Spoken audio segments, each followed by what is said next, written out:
Alors attendez, oui, on m'entend. Bonsoir à toutes et à tous et bienvenue dans le Club Pancho. J'espère que vous allez bien. Ce soir, débrief à chaud à la fin du premier match de cette journée de championnat. L'OGC Nice est leader de Ligue 1. Provisoirement, on s'en fout, mais l'OGC Nice est leader de Ligue 1. Victoire à Louis II, à la maison finalement, pour l'OGC Nice. En terrain conquis 1-0. On se dirigeait doucement mais sûrement vers un match nul. Et puis Jérémy Boga, par une intervention divine assez incroyable, nous a délivré par un exploit individuel face effectivement à une défense monégasque, Gilles nous en parlera, assez laxiste. Pour m'accompagner ce soir, j'ai le plaisir déjà d'accueillir Matt pour son retour et son début de saison dans le Club Pancho. Il est tout frais. Comment ça va, Matt? Bah, ça va très très bien. On a failli déclarer forfait pour motif médical. J'aurais raté ça pour rien au monde. Donc on a chargé la bête et on va assurer on va assurer l'émission. Très content de faire mon retour dans l'émission. Je t'ai dit, l'OGC Nice ce sera le seul argument qui te permettra d'être frais et opérationnel pour ce soir. On t'a pas menti. Un rush de Boga, c'est le meilleur des remèdes. C'est ça. C'est également un retour et un début de saison pour Fab, qui est de retour aussi. Du coup, comment ça va, Fab? Ouais, bah, ça va très bien, hein, donc c'est ma deuxième. Je suis content parce que la deuxième après une deuxième victoire aussi, donc tout va bien. Ouais, bah écoute, tu reviens quand tu veux, en tout cas pour des victoires. Et puis forcément, qui dit émission, dit supporter adverse. Et puis notre représentant ce soir, notre ami monégasque du soir, c'est un retour également, celui de Gilles. Salut Gilles, comment tu vas? Et salut, écoutez, bah, ça va, hein, ça va. Pris un petit coup sur la tête il n'y a pas longtemps, mais bon, on est là, on est debout, hein. Donc on va parler un petit peu de ce qu'on vient de vivre et ça va être cool. Merci de l'invitation en tout cas. Avec plaisir. Alors, bon, c'est une émission à chaud, forcément, il y a beaucoup d'émotions, que vous sortiez du stade ou que vous ayez vu le match à la télé comme nous quatre. Bon, voilà, on va essayer d'ordonner le mieux possible cette émission en commençant déjà par les compositions de cette équipe et de ce derby qui, on le disait en off, c'était peut-être le premier derby depuis un certain nombre d'années, peut-être la saison 2016-2017, qui avait un réel enjeu par rapport au championnat mathématique, parce qu'on a eu un certain nombre de derbies, des bons résultats pour l'OGC Nice, des moins bons. J'ai pas les stats en tête, mais il y a eu quand même des victoires. Mais là, un Monaco premier et un Gym troisième, Matt, ça faisait quand même un petit moment qu'on n'était pas autant hypé par un derby azuréen. Ouais, ouais, et j'ai bien aimé parce qu'il avait le goût du derby aussi sur le terrain ce match. Ça a joué physique, ça a joué dur. Des fois, c'était pas très beau. C'était une guerre et un plaisir en tout cas, d'avoir vu, allez, je dirais peut-être les deux équipes un peu les plus hype de ce début de saison s'affronter tôt. Et en fait, ça a tenu toutes ses promesses parce que, ok, c'était pas un festival offensif. Il y a des joueurs qui ont les jambes qui ont tremblé, mais on a pris plaisir. Je trouve que même Gilles nous confirmera, même ça a dû avoir un goût amer. Je pense que pendant 90 minutes, il a vu un beau spectacle quand même. Bah, c'était un beau spectacle, oui. Oui, c'était un match tendu, mais il y avait quand même du beau jeu d'un côté comme de l'autre. Ça pouvait basculer d'un côté comme de l'autre et ça a été le cas du côté de Nice. Bon, j'ai espéré jusqu'au bout quand même que ça part du côté monégasque parce qu'on avait quand même des phases de jeu, le ballon, on savait quoi en faire, mais on n'a jamais vraiment tiré au but. Il n'y a eu qu'une seule occasion, c'était le tir de Minamino en deuxième mi-temps, les deux pénaltys ratés. À un moment donné, le sort était contre nous. Nice a su en profiter sur la fin de match et malheureusement, le résultat est ce qu'il est. C'est dommage, mais il y a du positif assez à retenir côté Monaco. Et je suis sûr qu'on arrivera à rebondir dans les prochains matchs et j'espère dès la semaine prochaine contre Marseille. Mais bon, je pense qu'on va développer ça un peu plus au cours de l'émission. Et puis tu le disais, la dernière fois que l'OGC Nice gagnait un Ouais. derby azuréen en début de saison, ça se terminait comment déjà en 16-17? Non, alors la stat, c'est la dernière fois que notre première défaite a été contre Nice. Donc c'était en 2016-2017 et ça s'est terminé donc, le fameux 4-0 donc à l'Alliance et ça a fini Monaco champion. Donc première défaite contre Nice, Monaco champion. J'y crois, hein. J'y crois. Pourquoi pas. Grâce à Donc nous on espère. également, avec la victoire contre le Paris Saint-Germain, tu peux quand même le rappeler. Ah, mais c'est vrai que il y a quelques années, vous nous avez permis aussi d'être en Coupe d'Europe en battant Lyon dans un match sans intérêt. Depuis ce temps-là, j'ai décrété que Nice était un club ami, hein, On peut le dire, donc on peut le dire, on peut le dire. on peut le dire, hein. Ça l'a toujours été. Histoire de sceller cette amitié, n'hésitez pas à mettre une bonne rouste à Marseille le week-end prochain. On vous en sera reconnaissant. Ah, on a scellé cette amitié par divers transferts, hein, Diop, Thuram, vous nous aimez bien, hein. C'est Mm. bien l'un des rares étés que vous nous avez pas pillé d'ailleurs. Vous nous avez pas pris un joueur ou deux là. C'est assez rare pour être souligné. Fab, justement, ce match, on le disait, ça faisait un petit moment qu'on n'avait pas eu ces deux équipes en haut du classement. Alors, mine de rien, ces dernières années, Monaco est régulièrement européen. Mais là, ça faisait plaisir aussi sur un match du vendredi soir de voir une affiche. Même si apparemment, et même factuellement, Prime préfère parler de l'Olympique de Marseille à la mi-temps de ce Un match-là. scandale, ça. Absolument scandaleux, d'autant plus que tu donnes le micro à une personne comme Adil Rami. Donc bon, en termes de QI foot, on n'était pas forcément sur quelque chose de très très haut. Parenthèse refermée, c'était quand même une belle affiche et ça faisait plaisir aussi de voir ce type de match en haut du classement. Ah oui, oui, non, ça c'est sûr, ça fait un moment que je j'ai pas pris autant de mon pied devant un derby là, à cause de l'enjeu, à cause de tout ça. J'avais ma femme à côté qui me disait: «Mais je te trouve bien émotif là, ce soir». Je dis: «Non mais attends, on peut être leader à la fin de la soirée là», je lui disais donc non, non, c'est quand même cool et comme on l'a dit tout à l'heure, je pense que c'est vraiment le match entre les 2 équipes qui tournent le mieux sur le début de la saison. Alors c'est pas forcément les résultats qui l'ont montré, surtout pour nous en début de saison, mais on voit du jeu et je pense qu'on commence à être à peu près tous unanimes là-dessus. Heu et heu et voilà, et ça fait plaisir d'enchaîner Paris et Monaco qui auraient pu nous faire mal comptablement et finalement, là on commence à être bien, quoi. Effectivement, tu fais bien de rappeler qu'on enchaîne deux victoires à Paris et à Monaco, À ce qui est l'extérieur en plus, à ouais. l'extérieur. Donc c'est toujours chouette de le rappeler. On va parler des compositions. Messieurs, prendre les choses dans un ordre chronologique pour ne pas s'y perdre, ou du moins le moins possible. Côté OGC Nice, on était sur du classique, une composition similaire à l'équipe qui a remporté ce match au Parc des Princes la semaine dernière. Et peut-être le seul, on va dire, mini-débat ou le seul sujet sur lequel il peut y avoir une interrogation, c'est la titularisation, du moins la reconduction de Jordan Lotomba à son poste de latéral droit, avec donc un Youssef Attal sur le banc. Bon, Farioli l'a dit en conférence de presse, l'objectif pour les remplaçants, du moins du match précédent, c'est de lui rendre difficile le choix. Est-ce que Lotomba, selon vous, de par sa prestation à Paris et de par sa prestation ce soir, a re- changé la donne sur le titulaire à droite, Matt, pour débuter? Mmh, timing de retour de sélection nationale, on avait mis ça sur le dos de la fraîcheur physique ou non d'Attal. Euh, j'ai l'impression que même si Attal a un registre un peu plus défensif, on confie quand même les dures tâches défensives à Lotomba. Paris-Monaco, finalement, un peu la même physionomie. Tu sais que tu vas subir, tu sais qu'en face, c'est offensivement très très bon. Donc, je ne sais pas s'il y a une cohérence à ce niveau-là. En tout cas, une chose est sûre, on a deux latérales droits de très très bon niveau cette saison qui vont encore se tirer la bourre. Euh, il y avait une deuxième partie à ta question peut-être et j'ai oublié.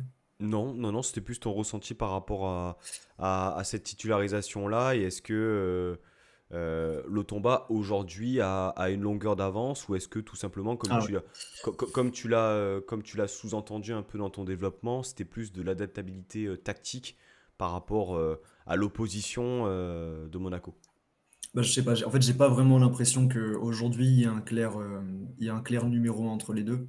Parce qu'au final, sur ces matchs, Attal a convaincu. Lotomba, c'est pas déconnant non plus. Donc, dossier à suivre, je pense. On en saura peut-être un peu plus dans les matchs à venir. Mais on en faisait je crois qu'on en faisait une piste principale l'année dernière pour le mercato. Les gens n'étaient pas convaincus qu'on garde Attal, que la situation reste comme ça. Bon, au final, ça nous sourit. Donc, on va espérer que ça tienne encore un petit peu. Puis finalement, Fab, quand tu vois que Boga entre, remplace Diop et arrive à être décisif, que Lotomba arrive à finalement eh bien, être performant tout comme Atal l'a été. Finalement, c'est ça aussi comment dire, le step-up collectif, c'est de se dire que eh bien, le numéro 1 et le numéro 2, il n'y a pas réellement de différence. Et aujourd'hui, tu mets un Atal ou un Lotomba, tu n'as peut-être pas le même profil, mais tu as des garanties sportives. Ouais, c'est ça et puis, après il y a quand même une phrase, alors il y a Sirigu, qui a signé cette semaine et il a eu une phrase, sur l'interview qu'il a faite qui m'a pas mal parlé. On lui a demandé si le fait de venir en numéro 2, c'était, enfin, si ça lui convenait, et cetera. Il disait: «Il y a pas de numéro 1, il y a pas de numéro 2, il y a un gardien qui joue et les autres, après, on est tous les mêmes gardiens à l'entraînement, et cetera». Et c'est quelque chose, je pense, qui tient peut-être de l'époque de la sélection avec Mancini heu, pour l'Euro, où il y avait vraiment cette mentalité-là et où finalement on a peut-être un collectif qui est réellement en train de se mettre en place et pas un 11 titulaire avec, les 5-6 remplaçants qu'il y a derrière, et c'est peut-être ce collectif-là qui vraiment, où l'effectif entier est impliqué dedans, qui vraiment est en train de se créer. Et moi, après, personnellement, j'ai un peu l'impression de voir, de retrouver, je sais pas, un état d'esprit, quelque chose qu'il y avait à l'époque de la première saison de Favre. Donc, je trouve qu'il y a une bonne dynamique qui est en train de se créer et c'est pour ça que là, je sais pas si on parlera de titulaire vraiment entre Lotomba et Attal. Je pense que ça risque de tourner aussi en fonction de l'état de forme, de Attal, parce que pour l'instant, il s'est pas blessé et tant mieux. Mais bon, on connaît les fragilités et c'est bien que Lotomba reste impliqué aussi là-dedans, pour pouvoir pallier à ça, Mm. s'il devait y en avoir besoin. Et puis effectivement, Matt, tu parles sur le chat de la qualité de la pelouse. Alors de la télé, ça posait C'est l'air question. catastrophique. Ouais. Enfin, je sais pas si Pas c'est terrible. une impression ou quoi, mais pas digne en tout cas du leader du championnat, du moins au coup d'envoi, parce qu'on le rappelle, l'OGC Nice est leader du championnat ce soir. Euh, ce soir. Je vais juste rebondir sur un truc. Ouais, Pancho, Vas-y. vas-y, ouais, juste c'était. T'as parlé de la déclaration de Farioli. Il veut que Mm. les joueurs, les remplaçants, enfin les entrants lui donnent tort. On va parler d'un garçon qui, je pense, va lui donner du boulot dans la semaine. Parce que. Et un autre qui, malheureusement, qui lui était sur le terrain et peut-être a peut-être, je vais pas dire grillé son dernier joker, mais qui n'a pas brillé par son réalisme ce soir. Ça se passe sur l'aile gauche. Enfin, je tease un peu, mais ça sera un sujet, je sais Oui, pas. bah écoute, effectivement, on peut en parler parce que si tu mets bout à bout le match de Paris et celui-ci de Sofiane Diop, je pense qu'il y a débat, mais on est dans le même registre que l'Otomba Attal finalement, quand l'un est dans une forme peut-être un peu moindre, l'autre derrière compense. Et tu vois, à la différence en fait, quand on compare avec l'année Galtier, je me rappelle que il jouait avec ces deux mecs devant, et c'était toujours le moins bon qui était sur le banc et c'était les moyens qui jouaient. Vous vous rappelez de ça? Tu alternais avec Gouiri, Dolberg, Delors, Guessant et compagnie. Et il n'y avait jamais une dynamique très très positive des joueurs qui se tiraient la bourse. C'est toujours les moins pires. Et là, eh bien, on a vraiment l'impression que les joueurs sont dans une très très bonne forme et ça fait plaisir. Gilles, Oui. pour la composition, qu'est-ce que tu peux nous dire sur celle de Monaco? Est-ce qu'on était dans du classique? Alors, c'est plusieurs questions, hein. Qu'est-ce qui a Oui, oui. fonctionné depuis le début de saison du côté de Monaco? Il y a eu pas mal de mouvements, il y a eu l'arrivée d'un nouvel entraîneur. Tactiquement aussi, qu'est-ce que ça donne? Voilà, est-ce que tu peux nous apporter un peu tes lumières sur la situation de l'ASM? Eh bien, l'arrivée de Adi Hutter a un petit peu métamorphosé le style de jeu de Monaco. On est passé par un 4-2-3-1 assez insignifiant de Philippe Clement à un 3-5, un 3-4-3 plutôt, un 3-4-3 proposé par Hutter. Et cette fois-ci, donc c'est là la grande nouveauté, c'est qu'on joue avec ces trois défenseurs centraux et nos deux pistons très très offensifs, à savoir Vanderson et Caillot, qui sont un petit peu nos armes sur les côtés, qui centrent très très souvent et qui font le surnombre devant. C'est souvent très efficace. On l'a bien vu sur ce match-là où ils ont passé la plupart du temps dans la deuxième partie de terrain plutôt que la nôtre. Donc ça, c'est la première chose.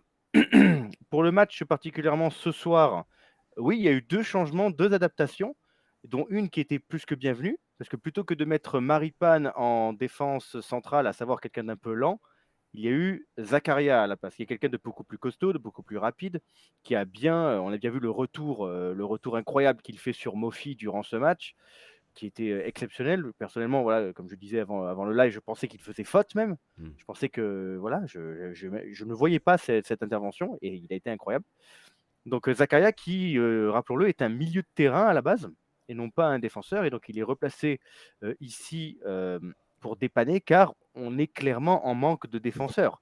Entre Salisu qu'on a acheté 15 millions et qui a une pubalgie qui est out pendant au moins 3-4 mois, Adara Rabiot qui devait signer, qui au dernier moment, Fulham n'a pas voulu le lâcher. Bref, on est en manque de défenseurs. Et donc c'est Zakaria qui fait le taf à ce moment-là. Et il le fait plutôt bien, il a déjà joué à ce poste-là. Il y a eu un souci sur le live, je crois. Oui, il y a quelqu'un qui est parti. Mais soit. Donc, ensuite, Zakaria donc, a été placé là et ça a plutôt pas mal marché. Le deuxième changement, ça a été Balogun, qui a été préféré à Ben Yedder. Bon, beaucoup vont regretter ce choix-là à Monaco, c'est certain, vu les Surtout deux, avec la physionomie du match. surtout avec la physionomie du match et surtout les 2 pénaltys honteux qu'il nous fait. Donc, le premier, il était clairement généreux.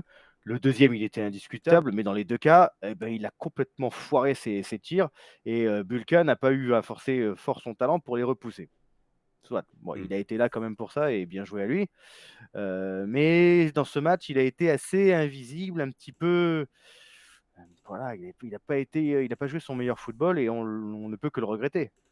Et pourtant, sur le papier, c'était pas bête de mettre Balogun, qui était plutôt quelqu'un de profondeur, qui fait un gros pressing, alors que Ben Yedder est plutôt quelqu'un qui revient au milieu de terrain pour construire le jeu et laisser l'espace à Minamino. Là, c'était vraiment l'idée d'avoir un 9 fixe, une pointe. Et Surtout quand malheureusement, je me, je il est me passé à permets, côté du match. je me permets juste de te préciser que, Matt, on en parlait un peu en off avant le début du match. C'est Balogun, c'est l'un des rares numéro 9, si c'est le seul numéro 9 du championnat, à avoir mis en difficulté Todibo l'année dernière. Donc, Ouais, il lui fait vivre un calvaire l'année dernière. enfin, quand je repense au match, effectivement, même par rapport à ça, ça paraissait logique. T'avais peut-être. Ah bon, Il moi, l'a mis en difficulté, mais il n'a pas marqué contre Reims. Pardon, contre Nice avec Reims. C'est vrai. Il rate aussi un penalty lors de ce match-là l'année dernière, effectivement. Est-ce que tu avais d'autres choses Donc à, voilà. à rajouter, Gilles, par rapport à ça ou... Alors, je pense que ce qui se dégage de cette équipe, malgré la défaite du soir, c'est quand même une certaine sérénité. Mhm. Ils arrivent à poser le jeu, ils arrivent à faire la bonne passe au bon moment. Ça reste encore brouillon. On sent que niveau mental, on l'a bien vu sur cette fin de match. Contre Lorient, on prend un but de Fèvre à la 94e. Pareil, ils reviennent à 2-2. Là, on perd à la 91e. Il y a un problème mental, très clairement. On n'arrive pas à tenir jusqu'au bout. On n'arrive pas à être concentré jusqu'au bout. Et c'est ce point-là qu'il faudra changer. Parce que dans le jeu, très franchement, j'ai vu de bonnes choses. Il faudrait peut-être un peu plus souvent tirer aussi, ne pas vouloir tout le temps rentrer dans les cages avec le ballon. Mais la défense de Nice, est-ce qu'elle est? C'est pas la meilleure défense du championnat pour rien. Et on s'est vraiment heurté à de très très bons Todibo et Dante. Et aussi un autre joueur dont on n'a pas encore parlé, dont je ne veux pas écorcher le nom, Ndaye Chimé, c'est ça? Youssouf Ndiaye Chimé. Youssouf, on va l'appeler Youssouf. Mais attention, il y a Youssouf Fofana de notre côté aussi, Voilà. donc on ne sait pas trop. Ndiaye Chimier. Ndaye Chimé, Hmm. il a été incroyable. Et je pense que ce gars-là, devant la défense, il bonifie n'importe quel milieu de terrain. Pour moi, c'est le joueur que je retiens côté Nice. Il nous a vraiment emmerdé. Hein. Et encore plus dans le système Farioli, en fait. Par rapport à l'année dernière, le fait de revenir se placer en phase défensive dans une défense à 3 au milieu de Dante et Todibo, ça apporte beaucoup de choses aussi en plus. Ouais, Franchement, c'est le jour et la nuit avec l'année dernière où il était déjà très bon, hein, mais là, il est ultra complet, là, franchement, depuis le début de la saison. Et il monte Une en bonne puissance. charnière avec un bon 6, ça fait vraiment tout. Hein. Et un bon 6, ça peut même rendre une charnière brillante. On a été champion avec Glick Gemerson, je rappelle. Mais on avait Fabinho devant lui. Ça Fabinho, change quel tout. joueur. Qui Quel joueur, oui. faisait un travail de fou. Non, mais ouais, parlons de Youssouf un petit peu, qui fait une prestation, encore une prestation XXL, que ce soit dans le jeu. Et moi, je me souviens dans l'attitude. On a pleuré le départ de Lemina. Au début de la saison, ça voulait mettre Youssouf sur le banc. Je défie quelques Niçois que ce soit de venir prêcher contre Youssouf après ce Non, match-là. mais Et en plus, il est à 2 doigts de nous mettre une pour lucarne faire. Non, mais, Ouais. non, mais avec ce Matt, qu'ils ont fait.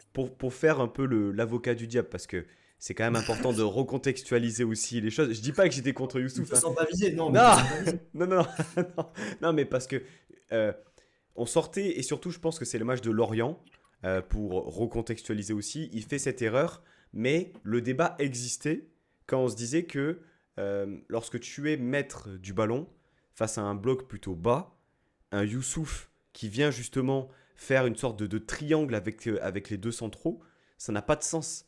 Parce que ses qualités ne s'expriment pas dans justement la fluidification du jeu.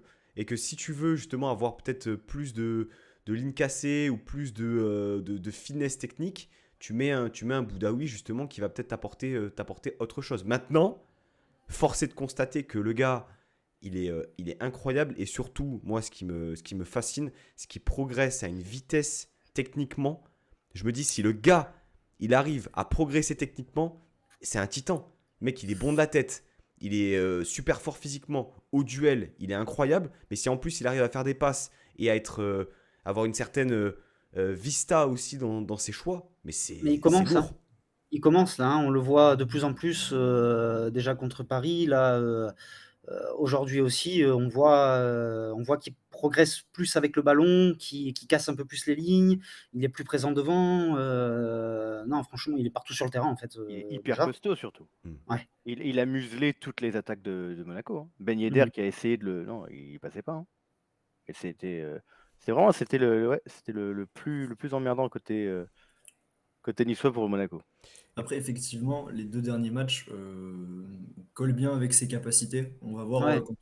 quand on retrouvera des blocs bas, etc., comment il a Ah, réexprimé son jeu, c'est s'il vrai. retrouve des lignes de passe intéressantes ou quoi. Ça faudra.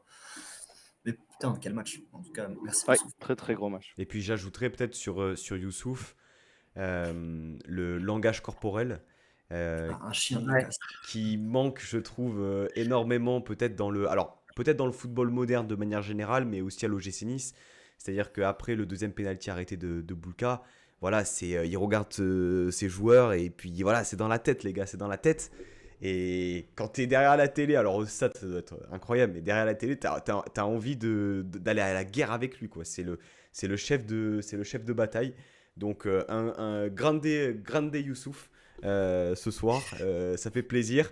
Mais si on parle de grandes prestations, je pense que, eh bien, on ne peut pas omettre celle de Marcin Bulka. Alors, j'aimerais quand même qu'on parle des deux situations de penalty. Parce que là, on est heureux en tant que Niçois. Et si vous regardez cette émission en live ou en différé, vous êtes sans doute heureux. Ou alors, eh bien, courage à vous. Mais, Merci. mais déjà, peut-être la première situation,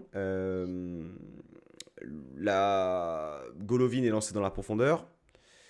Déjà, bon, euh, Il n'y a faute pas ou, péno, hein. faute ou pas sur Golovin, Il y a pas péno. hors-jeu ou pas sur Golovin, on est quand même sur deux situations extrêmement litigieuses. Et moi, après, vous me dites ce que vous en pensez, mais même le deuxième penalty, je le trouve pas tant Je dingue suis que moins ça. d'accord là. Ben, parce que quand tu regardes bien, alors, Minamino joue pas vraiment la balle en fait. Il initie le contact, mais je sais pas moi, si. je dirais même que c'est Minanino ou M- Minanimo. Minamino. Ouais, aucun des deux en fait. C'est Aucun ça. des Minamino. deux. Taki, appelle le Taki. Ouais, ça. voilà. Taki, très bien. Non, mais sur l'action, en fait, c'est lui qui met le pied sur Sanson. C'est lui Alors, qui Moins lui met d'accord la là-dessus. semelle. moi, c'est la lecture que j'en ai sur le deuxième. Ah, Ah, Fab, une petite. on ne le saura jamais. On ne le saura jamais. Fab, est-ce que tu es avec nous? Non. Quelle est la lecture de Fab? C'est Vous le dommage. saurez après cette page Oui. pub. Ouais. J'ai eu une petite coupure. Ouais, Ça a Fab, coupé, Mais, en Fab, effet. dis-nous, vas-y. Je disais sur le deuxième penalty, je suis un peu d'accord avec toi, Pancho. Pour moi, il est un peu généreux. Je vois plutôt Minamino mettre le pied sur Sanson. Et c'est sur le premier, par contre, honnêtement, à vitesse réelle, quand il arrive, pour moi, il y a penalty de suite. Et sur les ralentis, après, j'arrive pas à voir si Lotomba il touche, il déséquilibre Golovin ou pas, on le voit pas. Quel que soit l'angle, on n'arrive pas vraiment à voir si, s'il y a ne serait-ce Ouais, que ce léger contact pour le déséquilibrer. qui, qui, Et qui, dans ce cas-là, s'il y a pénalty qui parce qu'il entraîne, part qui entraîne trop vite. le croc en jambe, de Et ouais, mais Golovin. Mais comme il part tout seul au but. si tu siffles le hors-jeu, tu vois, si tu siffles le hors-jeu, parce que pour moi il y a hors-jeu, cette situation Et, n'existe pas. ouais, alors le hors-jeu, ils l'ont montré une fois, mais sans qu'on le voit trop. La caméra, elle était Ça a un peu été désaxée, checké donc j'ai aussi. pas. Ah, Ouais. Apparemment, les deux ont été checkés. Et très, très honnêtement, comme toi, je suis d'accord, à vitesse réelle, il me semblait qu'il y ait penalty. Après les ralentis, il m'a quand même semblé que Golovin se tombe tout seul, en fait. Après, les Peut-être gars, qu'il a été dans le jus, dans la course, il a pu être impressionné par l'Otomba derrière lui, mais je pense qu'en fait, il se fait lui-même le croc en jambe. C'est une pour ça que Ravanelli pour comme on moi, l'appelle, il n'y hein. a pas péno pour le premier. je sais pas, on le voit pas après, enfin, à la vitesse à laquelle il court, c'est le moindre contact qui te Oui, dévie aussi. la jambe arrière. Donc, franchement, je pense qu'on saura jamais. Il y a que Golovin et Lotomba qui savent. Dans tous les cas, le penalty était plus que généreux à ce moment-là. Bon, raté, justice, j'ai envie de vous dire. Euh, mais pour moi, le deuxième est un peu plus évident quand même. Hmm. Même Il y a si, contact en tout cas. pour moi, il y a contact avec Minamino, et même s'il le cherche, là, pour le coup, il est beaucoup plus clair, ce contact. Donc là, Ah, mais justement, Rebalogun, je l'ai regretté. Je voulais que ce soit Golovin. Je voulais que ce soit Caillot. Mais je voulais pas qu'il le retire. Et il l'a foiré. Je voulais pas y croire. Mais voilà. Il a Et c'est à tiré partir de pire ce que le moment-là que j'ai premier, c'est compris fou qu'on quand allait même. perdre ce match, hein. il a essayé de le tirer fort au milieu. Alors, il y a Nissardetta qui dit clou du spectacle. J'ai cru qu'il allait être Ah, retiré. mais on a. Ouais, Ouais, ouais, bah, mais Mais là, J'ai cru il aussi. souffre pour un jeune dans le. ouais, Mais il le parce que souffle pour un justement, jeune. il conteste le fait qu'il y a un checking par rapport, je pense, au positionnement de Bulka. Donc, pour moi, c'est clownesque. Euh, Mm. il conteste parce qu'il pense que ça va être retiré. Il prend jaune et après, on a la confirmation que c'est pas retiré. Donc, Moi, ouais, il y a vas-y, aussi une Fab. autre chose qui m'a gêné sur ce deuxième penalty, c'est surtout qu'en fait, l'arbitre a laissé l'action aller jusqu'au bout. Peut-être que ça influe aussi ma décision. Il laisse l'action aller jusqu'au bout, il y a une frappe, et il me semble qu'en théorie, normalement, quand il y a une frappe et que l'action va au bout, il ne revient pas à la faute, peu importe le temps qui s'est écoulé. J'ai été surpris qu'il revienne dessus alors qu'il y a la frappe qui est au-dessus, que l'action s'est déroulée. Même si elle s'est déroulée sur les 5 secondes qui ont suivi, pour moi, elle avait été jusqu'au bout. C'est ça qui m'a un peu plus Pour surpris. le coup, ça, j'ai trouvé ça, pour le coup, très bien arbitré. C'est Parce dans que le sens là, du le jeu. tir, il est dans l'immédiat, dans les 3 secondes après. Là, il n'était pas comme au rugby, il peut être une minute après, admettons. Là, c'était vraiment dans l'immédiat. Il laisse l'avantage, il voit que l'avantage ne donne rien, il revient sur le penalty. Ça s'est déjà vu, même pour autre chose que des pénaux ou Eh, des coups francs. c'est Ouais, mais là, c'était c'est Pour rare. tempête moi, sous un pour le casque. coup, c'est bien arbitré. Là, c'était C'est tempête sous un casque. Je trouve qu'il a pas trop mal géré en vrai la situation. Et puis, j'ai tellement envie de parler d'autres choses sur ce match. Je suis désolé, les gars, mais Vas-y, on Matt. va- Vas-y, Matt. Bulka, lance-toi sur Bulka. Bulka, putain, mais Nice, attends, c'est Alex qui nous dit une statue pour Bulka, mais bien sûr, à chaque fois que le mec touche le ballon, se gratte les chaussures, t'as la populaire Bulka. Ils ont raison, on adore ce mec, putain. On a mangé de la merde pendant un an avec Schmeichel, antipathique à souhait le mec, et là on nous donne, mais putain, l'idole du peuple. Comment ne pas l'aimer? Qu'on Il fait avait un déjà match. sous la main, ceci dit. Oui, oui, bah, il nous emmène en finale de Coupe de France. On avait des raisons de l'apprécier, mais C'est vrai que vous l'avez depuis quelques temps, Boulka. 3 c'est saisons, la hein. troisième année, là. ouais, Troisième c'est année. ça, c'est sa troisième. Juste l'année dernière, il se fait une blessure. À l'épaule. À l'épaule, je crois. Mm. Mais ouais, homme du match, bah, il s'est en balance avec un autre. Mais putain, un gardien qui te sort deux pénaux. Et je sais pas, j'ai l'impression qu'il y avait. Enfin, les joueurs s'y sont pas trompés. Je sais pas si vous avez eu le temps de regarder un peu les célébrations à la fin du match. Mais le mec se fait porter par son équipe devant le parquage. Je pense que le, le peuple a décidé. Je pense qu'on peut s'accorder pour dire qu'il fait un match de fou et que putain, mais je n'ai pas peur du tout pour les cages du gym sur les prochaines années. Contrat à vie, statut devant l'Alliance, c'est tout. Performance Toujours dans assez. l'extrême, j'aime bien. Objectivement, hein. Après, très honnêtement, j'ai vu le premier match au stade de Nice cette saison qui était contre Lille. contre qui, Lille. contre Lille, pardon, c'est ça. Contre Lille, et j'ai trouvé que Bulka était quand même très rassurant, très bon joueur. Et je comprenais pas pourquoi il n'a pas eu plus sa chance que ça l'année dernière, sachant que Schmeichel était un petit peu dans l'œil du cyclone et on ne savait pas trop s'il fallait le mettre sur le banc ou pas. Et là, ben, il a sa place et il n'y a pas besoin de chercher un numéro 1. Nice a un numéro 1. Et donc là, il n'y a pas de doute là-dessus. Et enfin, ça s'est vu avec l'arrivée de Sirigu qui vient très clairement en numéro 2. Et je pense que oui, Nice tient son gardien pendant quelques temps. Surtout qu'il est plutôt jeune, 23 Bulka. ans. Il est 23 ans. Mm. Oh oui, tranquille. Tranquille. Non, mais c'est vrai, tu fais bien de le souligner, Matin, 23 ans, et puis une performance assez exceptionnelle, hein. C'est pas donné à tous les gardiens d'arrêter 2 pénaltys. Alors effectivement, on peut juger de la qualité de tir des pénaltys, mais malgré tout, c'est pas un exercice qui Ils, réussit normalement énormément aux gardiens. Il nous ils avait sont déjà... cadrés quand même. Ouais, ils sont cadrés quand même. Ils sont cadrés quand même. Ouais, ils sont cadrés sur le gardien à un moment donné. Non, le premier, il est quand même un peu tiré sur le Oui, côté. C'est-à-dire que s'il plonge de l'autre côté, qu'il anticipe de l'autre côté, elle est dedans. oui, c'est Donc, vrai. Non, il anticipe bien. Il anticipe très bien. C'est vrai. Mais effectivement, quand on pense Et même que... son jeu au pied. Ouais, le Ah, jeu au pardon, pied est ouais, propre, hyper propre. C'est-à-dire que l'argument, en fait, plus les matchs passent et plus l'argument de l'année dernière du jeu au pied de Schmeichel, bah, il dégringole parce que tu te dis que euh, finalement, Boulka, peut-être que l'année dernière en avait un aussi bon et qu'on l'a pas vu à l'œuvre. Ou alors, on peut se dire aussi qu'il a progressé aux côtés de Schmeichel.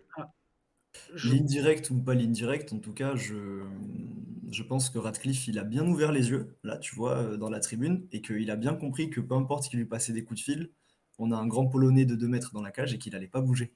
C'est clair. Et pour revenir sur le côté un peu technique, et je vais lancer Fab dessus, je sais pas si tu as regardé l'avant-match sur Prime, il montre un exercice de passe à 10 Mm. où Bulka était avec les 2 équipes pour faire le surnombre. Est-ce qu'on va parler de Francesco Farioli, les gars? Parce que masterclass, encore une fois. Quel duel tactique ce match. Enfin, j'ai trop de trucs à dire. Lance-nous sur ce que tu veux, Pancho. Je suis sous médicament, mais je suis chaud. Je suis chaud.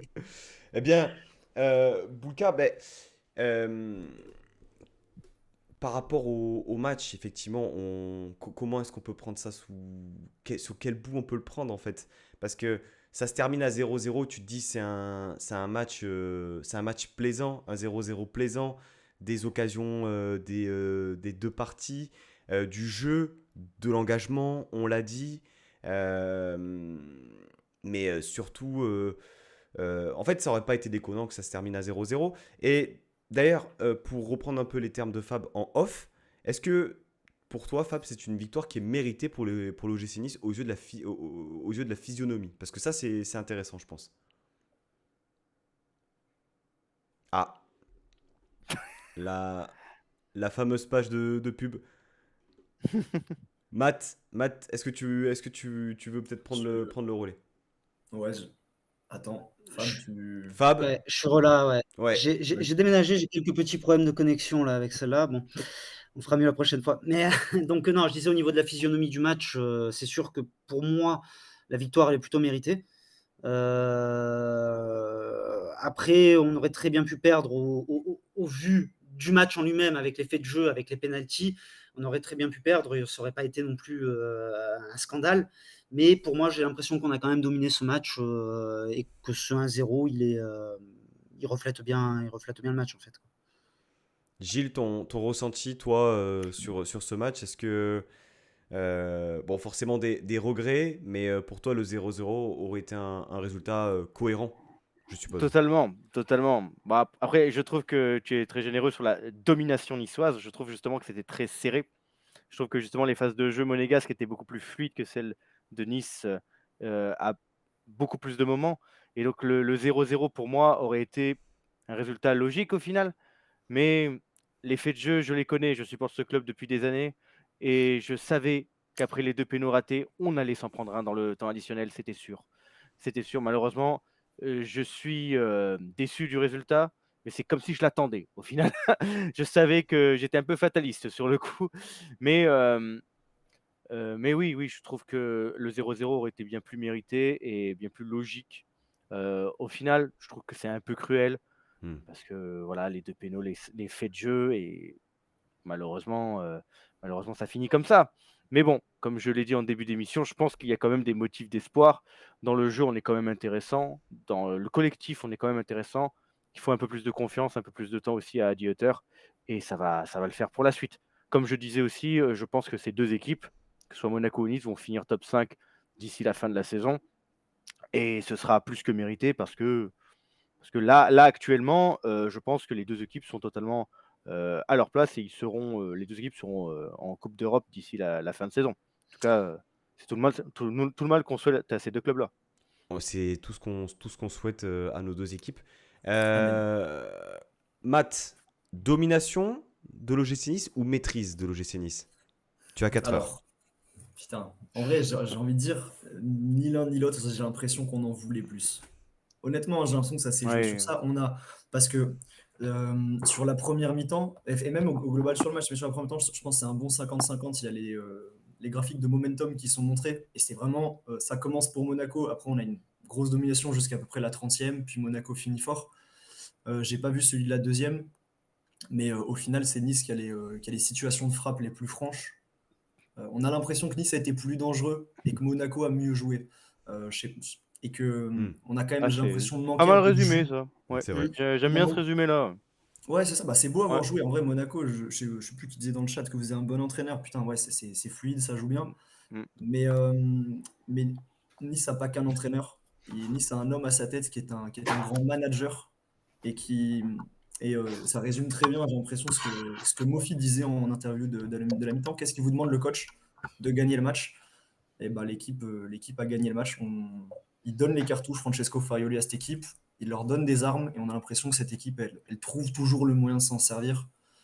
Et j'ai l'impression qu'on a une équipe de gagnants. On a des équipes de losers pendant tellement longtemps. Les équipes de Vira, c'est des équipes de losers. L'équipe de Galtier sur la fin, c'est une équipe de losers. Et C'était là, pas la meilleure ni la pire équipe avec Vira. Putain, il est fort. Si même un Monégasque nous sort ça, c'est incroyable. Il est très fort.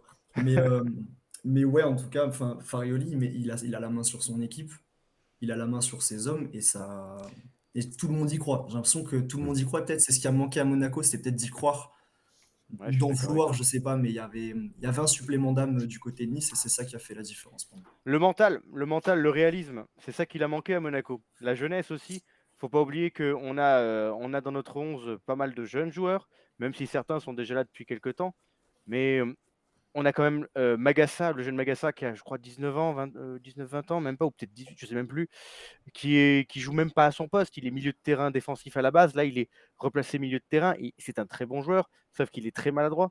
Il a un jeu de passe qui est très très bon, mais défensivement, il a des petits moments d'absence. Et là, bah, sur le but de Boga, c'est un super joueur qui fait l'erreur, qui fait une erreur de marquage, c'est Singo, qui fait un super début de saison. Et là, 91e, il craque sur la fin. Et pourtant, c'est un super joueur. C'est pour ça que j'arrive même pas à en vouloir à cette équipe. Je sais qu'elle est jeune, elle va s'en sortir, elle a du talent. C'est peut-être là toute la différence avec les anciens, les autres Monaco aussi. Tu disais que Farioli a changé cette équipe, a mis des hommes sur le terrain et non pas des losers. Oui, je suis d'accord. Et à Monaco, on a mis des jeunes joueurs qui sont sereins, qui savent ce qu'ils font, mais à qui il manque encore le mental durant 95 minutes.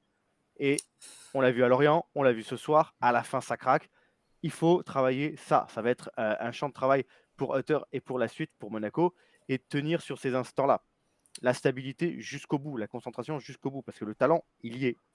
Et malheureusement, Nice a été plus réaliste sur ce coup-là, et il n'y a rien à dire. Il y a rien à dire. Voilà, les faits du jeu ont parlé. Mais voilà. Farioli, après, On il vous y a a des laissé une choses. chance. Hein. On a fait rentrer Rosario. c'est ce que j'allais dire. J'allais parler des changements. Parce que Farioli peut être un entraîneur intéressant qui sait ressortir toute la hargne de ces mecs-là. Et de toute façon, je trouve que c'est très culturel que Nice, en général, joue plus le derby que Monaco. On sent que Nice, ils ont plus les dents qui rayent le parquet quand ils affrontent Monaco que l'inverse. On va dire, nous, on veut gagner, c'est le derby. Mais alors Nice, ils vont y aller, ils vont les mettre sur le terrain, vous voyez. J'ai toujours eu cette impression-là lors des derbys. Après, c'est le talent qui fait la différence ou voilà, les faits de jeu qui font la différence. Après, c'est Mais peut-être historique aussi par rapport, on va dire, enfin, culturellement, par rapport au club aussi, et ces dernières années, le fait que Monaco soit plus titré, plus, tu vois, l'histoire contemporaine aussi de nos deux clubs qui est très très différente finalement. Il y a ce côté un peu le petit de la Côte d'Azur contre le gros. Hein. contre le riche monégasque, Ok, contre le peuple niçois, oui, oui. Bon, C'est là, plus c'est un peu trop, c'est moins plus vrai. trop Vous avez d'actualité. Radcliffe à votre tête. Donc là, le côté Richou, là, on est un petit peu bien lotis, les deux clubs, pour le coup. Mais voilà, après, Farioli, comme je disais, ce qu'il faut remettre en cause, et je l'avais déjà remarqué dans d'autres matchs, c'est ces changements. On en parlait avec Rosario. Dès que Sanson est sorti, je dis pas c'est gagné, mais je me dis, mais pourquoi? Pourquoi il se tire une balle dans le pied? C'est celui qui nous emmerdait le plus techniquement au milieu, qui faisait un peu plus le jeu. Et il le sort à l'heure de jeu à peine, même pas à la 80e, c'est la fin du match. Non, non, à l'heure de jeu. Ouais. Comme sortir Mofi et Laborde, j'ai pas compris non plus. Là, pour le coup, le changement Boga-Diop, je comprenais mieux. Diop était un petit peu en dedans. Logique. D'ailleurs, on retrouve le Diop qui était à Monaco, hein, complètement irrégulier, très technique, très intéressant, très un peu faux follet un peu partout. Mais il est brouillon. Et il est encore brouillon. Et là, il l'a été ce soir. Et non, Gilles, c'était pas un agent double monégasque. Gilles, on a une petite question de Anto que je Ah, salue. oui. On parlait des changements justement. Oui. Qu'est-ce que tu as pensé du changement de le remplacement de Camara au milieu de terrain? Est-ce que tu as vu un avant et un après sa sortie du terrain? Pas vraiment. Camara Fofana, le milieu a pas été au top. Vraiment, je les ai trouvés un peu en dedans, bien muselés les deux. Alors qu'en général, c'est plutôt un point fort de cette équipe. C'est vraiment deux gars très solides. Là, ils étaient vraiment muselés et eu beaucoup de mal. Camara, je m'attendais à ce qu'il sorte Fofana plus que Camara. Et il n'y a pas vraiment eu d'avant-après. Malheureusement, Matazo a fait ce qu'il a pu. Il est resté que 10 minutes sur le terrain, enfin un quart d'heure avec le temps additionnel. Il n'y a pas eu un énorme changement, on va dire. On a parlé tout à l'heure de. Heureux de le voir. Attends, excuse-moi, je lis son Vas-y. message. Heureux de le voir sortir carrément. Mais de votre point de vue, Camara, il avait vraiment été emmerdant? Ah, pour moi, vous nous avez bouffé au milieu de terrain, c'était dur. D'habitude, on domine la bataille du milieu de terrain. Là, déjà, vous étiez un de plus, parce que vous étiez 4 par rapport au milieu à 3 niçois. Surtout avec Youssouf qui jouait vraiment bas. Je trouve que Sanson et Thuram ont été très braves euh, pendant tout le match parce que votre milieu avec les deux offensifs et les deux défensifs, vous vous Les deux qui baladiez. redescendent là. Ouais. Ouais, c'était la promenade. J'ai l'impression que c'était la promenade. Et justement, je pense que moi, le changement Sanson, je l'explique parce que depuis qu'il est arrivé, je trouve qu'il a du mal à finir les matchs. Il finit souvent carbo, il en peut plus, il fait des fautes et tout. Alors peut-être 60e, c'était tôt, mais tu vois, on parlait d'état d'esprit, d'aller à la guerre. On voyait un Pablo Rosario qui est méchant, qui fait mal. Ça se tentait par rapport à un Sanson qui allait peut-être baisser en régime. Bon, ça s'est pas vérifié hein, Mais est-ce que vous avez vraiment trouvé que Sanson a baissé en régime? Bah, là, il n'a pas eu le temps. J'ai Mais pas eu l'impression. Fab, t'en as pensé quoi Parce qu'à ce moment-là, tu sais, ça saute pas aux yeux la sortie de Sanson. Tu la sens pas venir. Non, mais je pense qu'il était à deux doigts de commencer à baisser, justement. Je pense que Farioli a anticipé peut-être là-dessus. Il commençait à être un peu moins présent, à avoir un peu moins de punch. C'est un peu le sentiment que j'ai eu aussi. Alors après, bon, le problème, c'est que tu n'avais plus que Rosario sur le banc. Je pense que moi, à sa place, j'aurais peut-être tenté de le garder encore un peu plus à Sanson. Mais non, je suis assez d'accord avec Matt là pour le coup. Je suis assez d'accord. et c'est un double changement, je crois qu'il y a Diop qui sort Ouais, aussi au passage. Diop qui Donc, sort aussi et Boga qui rentre. Et ouais, Boga, bon, peut-être que du coup, il utilise ce timing-là pour ça. Enfin, j'aurais ouais. franchement pas de. Et tu sais, de Après, se laisser entre guillemets le temps d'avoir des Rosario, changements. Rosario était rentré au milieu de terrain lors du derby l'année dernière, justement, je crois, en remplacement de Youssouf, qui s'était blessé, je crois, lors de ce match-là. Je peux dire des bêtises, mais il me semble qu'il se blesse lors de ce match-là. Non, un peu. Et Rosario avait été très très bon. Il avait vraiment été très très bon. Tu couples à ça l'absence de Hicham Boudaoui, ça prend sens, mais c'est vrai que Rosario sur un terrain, milieu de terrain, moi voilà, ça me donne des boutons, voilà, ça m'horripile au plus haut point. Heureusement il n'a pas eu trop le ballon entre les pieds. Mais bon, questionnant pour moi, logique plus ou moins pour vous, on n'est pas forcément en accord là-dessus. L'autre joueur qui est rentré, c'est Jérémy Boga, le héros du soir, on va dire, avec Marcin Bulka. Et le joueur qui est sorti, c'est Sofiane Diop. Et Sofiane Diop, mine de rien, Gilles, tu l'as dit, Un joueur qui irrégulier. Alors, lorsqu'on dit qu'il est irrégulier, on sous-entend peut-être qu'il a été régulier. À Nice, on cherche encore la régularité entre ses blessures, ses méformes. C'est dommage parce qu'il fait des bonnes choses. Encore une fois, on retrouve peut-être un peu son match au Paris Saint-Germain, savoir voilà, de la volonté de percuter, de chercher le 1 contre 1. Mais alors dans le dernier geste, et là ça a été bluffant, il y a 3 occasions nettes. Bien sûr, l'une des toutes premières en première mi-temps, la tête, et une troisième où il est à même pas 18 mètres, où il met un cachou au-dessus. Où on se situe par rapport à Diop, on a l'impression qu'il a besoin aussi peut-être de stater, de besoin de mettre ce petit but, un peu comme Mofi avant Strasbourg, pour se débloquer. Matt, quel est ton ressenti par rapport à Diop? Je le trouve tendu devant la cage, il manque de sang-froid. On sent qu'il est crispé, c'est pas fluide. Et bonne question de Nissar d'État. C'est quoi son meilleur poste en vrai à Diop? Ah, Parce que maintenant qu'il se met à avoir plus de volume, plus de. Je pense que c'était déjà une question quand il était à Monaco, mais ah. Je me souviens sur avoir le. fait une émission à Vantinissa où on a parlé du poste de Diop, justement. Donc, ouais, bon, je, je sais pas. Le Diop ailier me convainc pas trop. Honnêtement, tu vois, la percée que fait Boga, il l'a pas tenté. Il a rarement tenté de pénétrer sur l'intérieur ou infructueusement. Franchement, j'adore le joueur parce que c'est joli à voir jouer. Il est capable de faire de très belles choses, mais tellement frustrant. Après, là, les 3 actions qu'il a sont pas faciles. La tête, elle est un peu masquée. Le plus frustrant, c'est sa frappe parce que putain, on a l'impression que c'est le copier-coller de celle contre Paris et c'est toujours aussi pas juste. Enfin, c'est toujours aussi mauvais, malheureusement. Donc, je sais pas, Diop, il y a quelque chose dans ce joueur, mais faut trouver ce qu'on va en faire. Fab, pour toi, enfin, pour répondre à la question du ministère d'État, c'est quoi pour toi le poste de Diop? Et après, on va poser la question à Gilles qui l'a vu s'exprimer pendant plusieurs années à Monaco. Et pour moi, c'est un 10, ça c'est sûr. Heu, Maintenant, on joue pas dans ce système. Je pense pas que le coach compte jouer dans ce système. On a un joueur qu'on a payé plus de 20 millions, donc il faut qu'il s'adapte aussi, à ce qu'on lui demande et c'est toujours pas régulier, on l'a dit. Il a certainement besoin de scorer pour peut-être se débloquer quelque chose, mais je trouve qu'il y a quand même du mieux au fur et à mesure des matchs, petit à petit. Pas assez pour en faire un titulaire, mais petit à petit, j'ai l'impression que ça a l'air d'aller. Et c'est peut-être aussi le travail de Farioli qui fait ça, parce qu'il y a beaucoup d'autres joueurs aussi où on voit des belles courbes de progression, peut-être dont on va parler tout à l'heure. Mais c'est pas un titulaire, mais pour l'instant, je pense que pour l'instant, il faut continuer à le faire jouer et je pense que ça va se débloquer. Jouer du mieux.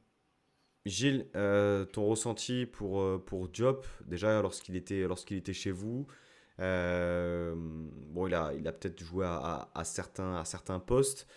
Mhm. Pendant longtemps, enfin, moi en tout cas à titre personnel et pour beaucoup, je pense, on y a imaginé la venue de Boga comme un élément pouvant réaxer Sofiane Diop. Que nenni, puisque le dispositif tactique, eh bien, à l'heure actuelle, il y a un poste pour 2 joueurs. Ton ressenti par rapport aux joueurs et aux souvenirs qui t'a laissé, Mhm. tu le considères comme étant irrégulier. Oui. Comment déjà tu l'as trouvé ce soir et pour toi, c'est quoi son meilleur poste? Alors, oui, je le trouve irrégulier. Il l'a été également à Monaco. C'est d'ailleurs la raison, selon moi, qui l'a un petit peu poussé en dehors du 11 de départ, voire même parfois du groupe à Monaco. Il faut savoir que avant l'arrivée de Kovac, il était même au placard. Il était même prié de faire ses valises et de partir. Finalement, il arrive à convaincre Kovac qui lui fera confiance et même le titularisera bien souvent. Puis, avec la valse un peu des entraîneurs ces dernières années, il a fini sur le côté et c'était terminé. Pour ce qui est de son poste, il a évolué dans un 4-4-2 sur les côtés, droite ou gauche, mais il est vrai qu'il a déjà joué en 10, en 4-2-3-1. Selon moi, je suis d'accord avec Alex, c'est ça? Je suis d'accord avec toi, c'est en 10 qu'il est le meilleur. C'est en créateur qu'il est le meilleur. D'ailleurs, nous, dans l'esprit à Monaco, il était la doublure de Golovin. Hmm. Voilà, donc dans ce registre-là. Plutôt créateur technique. Là, vous avez bien vu Golovin ce soir, qui a, selon moi, fait un bon match d'ailleurs. Mais Diop était plutôt dans ce registre-là, peut-être un peu plus offensif, là où Golovin a plus tendance à être au cœur du jeu. Donc voilà, pour moi, il est plus dans ce poste-là, là où il est le meilleur. Et oui, il est irrégulier. Oui, ce soir, il passe un peu à côté. Non, c'était pas un agent double pour autant. Quand je voyais Sky me dire, mais il est toujours avec vous, Diop, c'est pas possible. Non, non, c'est qu'il est comme ça. Il vendange. C'est juste Diop. Il y a rien d'étonnant là-dessus. Et oui, je pense qu'il a besoin de confiance. Il a besoin d'avoir un peu la tête froide parce que je trouve qu'il est très, très nerveux, ce garçon. Et ce qui est inquiétant, c'est qu'il a été vendu il y a quoi? Il y a 2 ans chez vous? Il est arrivé, Il y a- ouais, il fait sa L'année deuxième dernière. saison là. C'est sa Ouais. deuxième saison.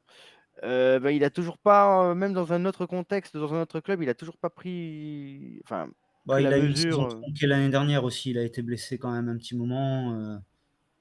Donc, Ben, pour moi, il se blesse l'année dernière au pire des au mauvais moments, moment. c'est-à-dire que Ouais. il était dans une période où, bon, collectivement, c'était compliqué. On va pas refaire l'histoire, hein, mais il était quand même l'atout numéro un offensif. Alors, il statait pas énormément, mais c'était la période où voilà, il marquait quelques buts et il était un peu le détonateur du Mhm. collectif moribond de Lucien Favre. J'ai l'impression, en tout cas, que malgré ses vendanges ce soir, déjà physiquement, il semble fit, il semble à 100%, il fait les efforts défensifs et il percute. Mais il est limité, je pense, par sans doute un manque de vitesse. Chose qui ne manque pas à Jérémy Boga parce que c'est peut-être plus un peu le profil. Mais aujourd'hui, demander un Sofiane Diop dans l'axe, ça veut dire sous-entendre bien un absent au milieu de terrain, soit Sanson, soit Thuram. Et surtout, on voit quelque chose de très important dans le milieu de terrain de l'OGC Nice, c'est l'impact physique. On en parlait un peu en off avec Thuram. Thuram, Sanson, Ndeye Chimier, c'est solide physiquement, ça va au duel. Si tu mets un Diop dans un rôle de numéro 8, je vois que tu as mis ça, peut-être, je crois que c'était toi, Matt, dans un rôle de numéro 8, peut-être dans une configuration où peut-être tu es mené au score et que tu veux l'emporter, mais sur un 11 qui démarre, ou alors peut-être contre une équipe jugée moins forte, j'ai du mal à l'imaginer en l'état.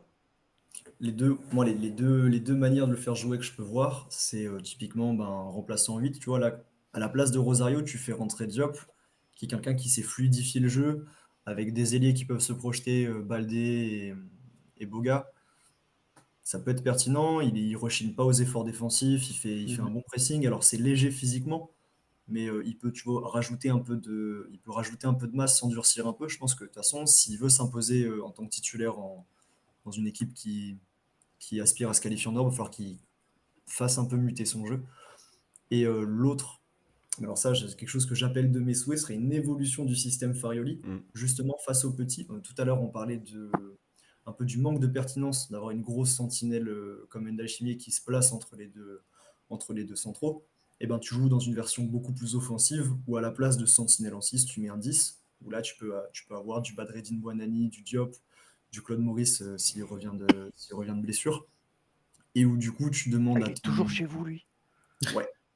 Ah Et, ouais. et où du coup, tu demandes à Sanson et à Thuram de un peu plus verrouiller le milieu de terrain sur un double pivot, mais à vocation offensive. Surprends-nous, Francesco. Surprends-nous. Alors, tu as parlé de Buonanni. Lorsqu'on voit sortir Laborde, on s'imagine tous, du moins, une entrée de Badreddine Buonanni. Et non, c'est les premières minutes en Ligue 1 d'Aliou Baldé. Alors, on l'a pas vu énormément Tous les en centres, les action, garçons. quand même, qui n'est pas sans rappeler un certain Alan Saint-Maximin. Mais quand même, un Ou débordement. Denis Solièche. Oula, ok, ouais. Ah, je On a, chante, je on a, chante. on a perdu la moitié de l'audience là, pour Denis Odiech. Non, mais qu'est-ce que vous avez pensé des quelques minutes de Baldé? On l'a vu percuter, on l'a vu tenter. Il fait quand même une frappe arrêtée par le portier monégasque. Fab, des débuts intéressants à la faveur aussi bien euh, d'une énième absence de Buonanni. Intéressant, intéressant, on en a trop peu vu pour juger. J'aimerais bien le revoir parce que je pense qu'il apporterait autre chose. Il est dans un autre registre qu'un Laborde ou qu'un Buonanni pour le côté droit. Euh, Tout à l'heure, je crois que c'est Matt là, qui le comparait à Boga. On est un peu plus comme ça sur un ailier qui va déborder, qui va essayer de prendre de vitesse la défense adverse. Mais ça a l'air intéressant ce qu'il avait montré cet été quand c'était contre Lausanne, je crois. Il avait été intéressant aussi et ça demande à en voir plus. Je pense pas qu'il rentre en concurrence avec Buonanni encore. C'est une solution différente, mais on verra au fur et à mesure de la saison ce qu'il peut apporter, à mon avis. On a parlé de Bouka, de peut-être Boga, un mot, les gars, sur son action, parce que quand même, on le voit partir de la ligne médiane, une action individuelle très très propre. J'aimerais quand même souligner la petite feinte de frappe juste avant, et bien avoir armé, c'est d'une pureté assez folle. C'est là où aussi on voit que eh bien, il y a ceux qui aiment le foot et qui font du foot le dimanche, et puis il y a les joueurs professionnels, voilà, qui mettent une vitesse, voire deux, à tous. Alors, Matt, après, ouais, juste sur Boga, il y a un truc qui m'a énervé quand même, je ne sais pas si vous avez fait gaffe, c'est son attitude à un moment sur une passe de bas, barre. le long de la ligne. Ouais, il a l'aube, hmm, mais au lieu d'y Elle est aller, parfaite, il la a passe. largement le temps La d'y passe est aller, parfaite. il reste comme ça, pas bouger, genre à se plaindre. En fait, j'avais l'impression de revoir du Rosario de l'année dernière sur certaines phases de jeu qui ne bouge pas alors qu'il peut aller prendre un ballon et qui laisse récupérer au Monégasque là le ballon, qui peuvent repartir sur un contre. Il m'a rendu fou. Là, franchement, sur l'action, il m'a je, rendu fou. je pense que Farioli lui a passé une soufflante, d'ailleurs, Ah, à la j'espère. suite, hein. Bien sûr. Et quand il se retourne, il s'en mord les doigts parce qu'il voit qu'il y avait la place. Oui, et après, il a contre-temps 2 fois sur la suite de l'action. À contre-temps parce qu'il n'est pas parti de suite. J'étais fou. Mais c'est vrai ouais, il a de la dynamite dans les mollets, ce joueur. C'est pour faire péter. Ils ont fait une erreur d'alignement, hein, la défense monégasque, et ça s'est payé cash. Alors je sais pas si c'est lié à la fatigue physique ou si c'est dû au talent de Jérémy Boga, mais on voit l'espace entre le défenseur qui est plus à gauche. J'ai plus les noms, mais on voit qu'il y a une petite erreur d'alignement. Il s'est engouffré dedans. Hmm. Et, euh, et putain, mais c'est une scène de film. 90 plus je sais pas combien, le stade qui explose, célébration de fou. Je ne boude pas mon plaisir, je me suis régalé. Je suis trop content. Ouais, c'est bon. Mais entre la célébration de Mofi la semaine dernière, la célébration de Boga, voilà, il faut ventiler un peu parce que là, ça fait quand même quelques temps qu'on n'a pas eu autant d'émotions. Gilles, un mot sur le but Oui. de Boga et peut-être un peu tu disais, bon, c'est un peu l'ADN du club, hein, de ce que tu disais pour réemployer un peu nos termes et les termes chers aussi à Sky.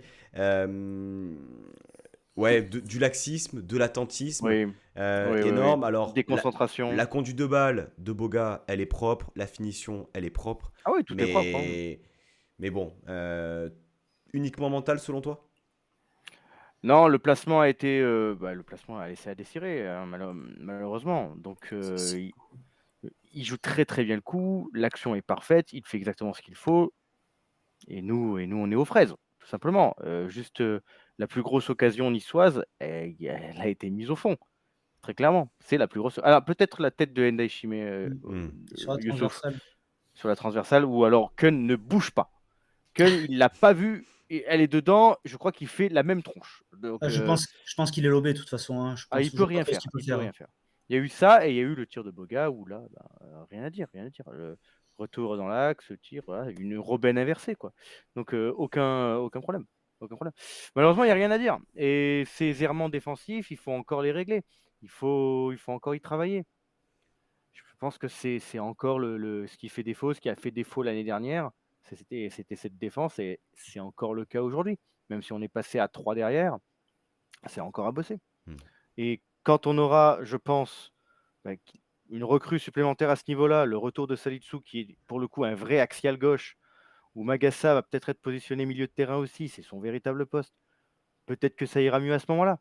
Là, j'ai l'impression, malgré le très bon début de saison de Monaco et le talent de cette équipe, que défensivement, on est toujours dans du bricolage.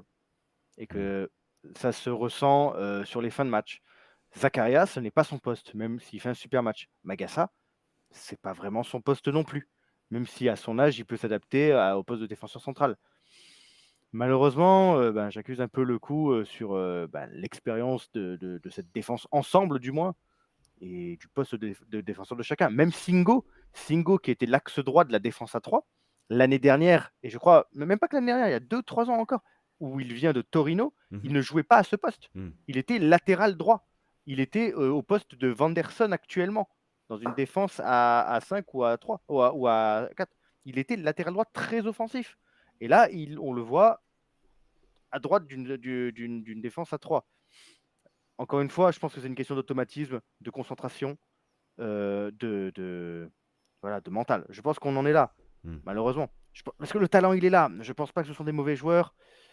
Ils ont été bons pendant tout ce temps-là. Ils vont rebondir. Il faut vraiment se concentrer parce que là, ça arrive 2 fois en 2 matchs, malheureusement. Et là, ça arrive sur le derby. Nissa Leta nous demande où en est Ben Seguir. Ah, et alors, on a des nouvelles. Ben Seguir devrait revenir après la prochaine trêve, à savoir c'est fin octobre, c'est ça? Mi-octobre? Il y a Prochaine trêve? tellement de trêves internationales que j'en suis perdu, donc je ne peux pas te répondre. Je crois que la prochaine trêve, c'est c'est 16 octobre, non? 17 octobre? Ouais, mi-octobre, il me semble. Alors, je vois la question de Alex. Maripane était blessé ou c'est un choix du coach? C'est clairement un choix du coach. Maripane est connu pour être très lent et Zakaria est beaucoup plus vif. Et c'était ce choix-là. C'était clairement un choix. Maripane n'est pas blessé, mais je pense que c'était même judicieux de faire ça, de replacer Zakaria ici pour l'occasion. Et ça a payé pendant 91 minutes, malheureusement. Et donc non, c'était pas une question de blessure pour Maripane. Messieurs, on arrive à la fin de cette émission. Avant de se quitter, peut-être un sujet qu'on n'a pas évoqué ensemble, que vous souhaitiez avancer dans cette émission. Peut-être Fab, s'il y a quelque chose que tu souhaitais soulever. Performance Ouais, individuelle, terrain, hors terrain, peu importe. on va parler du match, on va rester concentré sur le match pour pas dériver sur autre chose, mais encore une fois, pour moi, un gros match de Barre, vraiment impressionnant. Depuis le début de la saison, il est là et je sais que tout le monde n'est pas d'accord. Je sais qu'il y a beaucoup de gens qui ont dit que c'est parce qu'il y a Perrault qui est arrivé et donc il se sort les doigts du cul, mais je suis pas d'accord avec ça parce qu'on a commencé à le voir depuis les derniers matchs de préparation monter en régime petit à petit. Je pense que c'est le travail de Farioli qui paye. Peut-être qu'il est plus réceptif, peut-être qu'il comprend mieux, peut-être que l'animation lui convient mieux. Je sais pas, mais en tout cas, s'il continue comme ça, Pierrot, il va falloir qu'il aille la chercher à la place de titulaire. Totalement d'accord. Totalement d'accord. Et je dirais même au-delà, j'ai l'impression qu'il prend des responsabilités qu'il ne prenait pas avant. Sur la fin de match, on l'a vu être très vocal avec ses coéquipiers. Il les a replacés, beaucoup de signes de main, être un peu de tête de con avec l'arbitre aussi. Je pense que c'était Golovin qui était trop avancé sur les coups francs, les corners. Ouais. On l'a vu tirer un coup franc. Oui, Il a super bien tiré. Et on l'a vu tirer un coup franc, les gars. D'ailleurs, il est bien tiré sur Todibo et même ses Todibo, il centres, doit la là, ils mettre au atterrissent fond, sur le gardien, plus au 5e poteau. Donc là aussi, il y a du Todibo, progrès. je pense qu'il s'est trompé de surface, il a défendu sur le coup franc. Il est un peu gêné par le défenseur, je crois, mais bon. Ouais, elle est pas facile à reprendre. Oui, non, mais par contre, bien sûr. effectivement, il a super bien tiré. Et même sur la deuxième mi-temps, on se fait un peu bouffer par Monaco, faut être honnête. La révolte, elle part de son côté, où on enchaîne les actions sur lui, et où il fout un impact de malade dans ses duels, une intensité, il cavale. Il y a une action, je crois, il dédouble 2 ou 3 fois de suite, jusqu'à se retrouver dans des positions. Mais oui, c'est Roberto Bardos. Je vois Antonin Jacques, il a raison. Incroyable ce joueur. Des joueurs comme on les aime à Nice, en fait. Hein, En fin de chiens. match, il sort aussi deux gros dégagements de la tête sur des Ouais. ballons qui sont très dangereux dans la surface. Non, franchement, encore un très très bon match, une fois de plus, là, de Barre. Matt, Totalement. tu surenchéris sur Barre ou tu voulais évoquer autre chose supplémentaire là-dessus? Je vais laisser notre ami Monégas commencer. Je clôturerai parce que je vais parler juste de Nice plus globalement, Ah, même s'il veut finir sur le match. c'est dommage, j'avais une conclusion parfaite. Je vous aurais dit de bien profiter de votre place de leader jusqu'au match de Brest-Lyon demain. Euh, Parce que n'oubliez pas que Eric Roy sera leader de cette journée. Ah, Non, mais Voilà, voilà. on Ça le joue au sent. prochain match pour un duel au sommet, donc Mm. c'est qu'une Ah, question c'est vrai? Ah, c'est vrai, C'est c'est vrai. Nice, prochain c'est match. Nice-Brest. C'est vrai, Ouais. Nice-Brest. Oh, là le là. premier Alliance. contre le deuxième, là. Ça va être beau, Incroyable. ça. Eric Roy qui revient en terre promise, j'espère qu'il a un beau cadeau pour nous. Et Eric Roy en terre promise en tant que leader contre le deuxième niçois. C'est beau, ça. Oh là là là là. Oh, Un le match de scénario choc qu'on improbable. s'attendait absolument pas. Euh, très honnêtement, je n'ai pas grand-chose à ajouter. Je pense que, encore une fois, je vais me répéter, je pense que c'est deux équipes qui vont vraiment finir en haut du classement. Je pense qu'il y a eu beaucoup de bonnes choses ce soir. C'était un beau match. Au-delà du résultat décevant pour moi, c'était un beau match. Il y avait une tension de derby. Et voilà, je pense que ce sont deux équipes qui finiront là-haut. Et je trouve que Nice fera un très très bon, vraiment un très très bon dauphin à Monaco en fin de saison. Voilà, les dés sont jetés, on verra, on verra. Honnêtement, on prend. Hein. Vu les dernières saisons, ce sera déjà pas mal de réentendre la musique. Matt, Non, ça c'est clair. Matt, on t'écoute pour conclure. Mais attendez. Le derby est gagné. Le classement est positif. Le fond de jeu est présent. Mais qu'est-ce qu'on mange bien à Nice? Qu'est-ce qu'on mange bien, putain? Francesco Farioli a ramené le football à l'OGC Nice. Pas de tweet à la con de oh, il veut racheter je sais pas quel obscur club anglais, le proprio. Mais qu'est-ce qui se passe? Ce club est transformé. Il y a quelque chose il y a quelque chose qui va nous tomber dessus prochainement, tellement que effectivement c'est assez fou quoi. Des polémiques sur des supporters insupportables. Et c'est pas nous. Oh, moi je dis qu'on est sur une bonne lancée. Je dis que. Tu veux conclure sur Marseille, toi aussi? Tu veux faire une Non, prime non, non. vidéo? Ah non, tu fais Hein? pas ça. Tu fais pas ça. Ah bah bravo, hein! Je veux juste conclure sur le fait que on a mangé notre pain noir. Et je suis trop heureux d'être supporter de l'OGC Nice ce soir. Et je m'en suis pas le seul. On a des milliers de Niçois qui se sont régalés au Louis II. D'autres devant leur télé qui se sont régalés. L'avenir s'annonce radieux à l'OGC Nice. Je signe ce qu'avait dit l'oracle Flo dans l'émission après le deuxième match. On va passer une excellente saison. Même l'infirmerie est vide.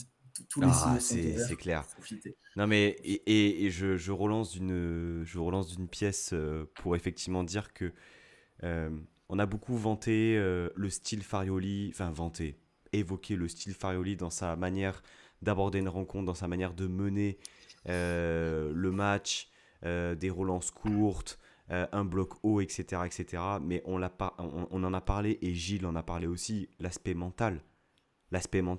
Je crois que c'est ça aussi qui fait la différence, parce que pourquoi aussi les joueurs ne sont plus blessés, c'est aussi parce que derrière, il y a du travail, énormément de travail, mais il y a une adhésion aussi à un discours, il y a une adhésion à beaucoup de choses. Et ouais, beaucoup de fierté ce soir. Bien sûr qu'il y a 0,002% de chance que l'OGC Nice soit champion en fin d'année, mais on prend, c'est l'accomplissement aussi de, allez, 2 mois enfin non, plus que ça, mais déjà 2 mois de compétition où on est invaincu. Le GC Nice est invaincu pour l'instant et des victoires probantes, méritées, qui ne sortent pas de nulle part. Et j'espère qu'on arrivera à faire face à l'ogre brestois parce que si tu tapes Paris, Monaco et que tu gagnes pas contre Brest, vraiment faut. C'est la Ligue 1. Voilà, c'est ça.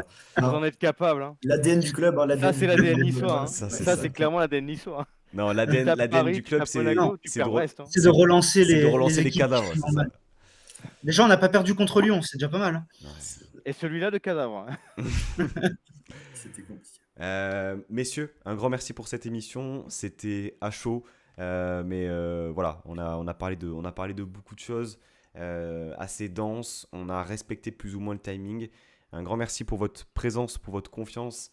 Un grand merci aussi aux personnes présentes sur le chat. L'OGC Nice, c'est quand tu veux, on est présent. Vraiment, tu peux nous faire plaisir, nous régaler tous les week-ends. Il n'y a aucun problème. On fait des émissions à 3h du matin si tu veux. Mais continuez comme ça, les gars. On vous aime. Voilà. Et puis, on termine sur un Issa Nissa et Gilles, j'y tiens. Voilà, on n'a pas le droit. Bon, ciao les gars, la Bayeta, Issa Nissa. Bayeta, Issa Nissa.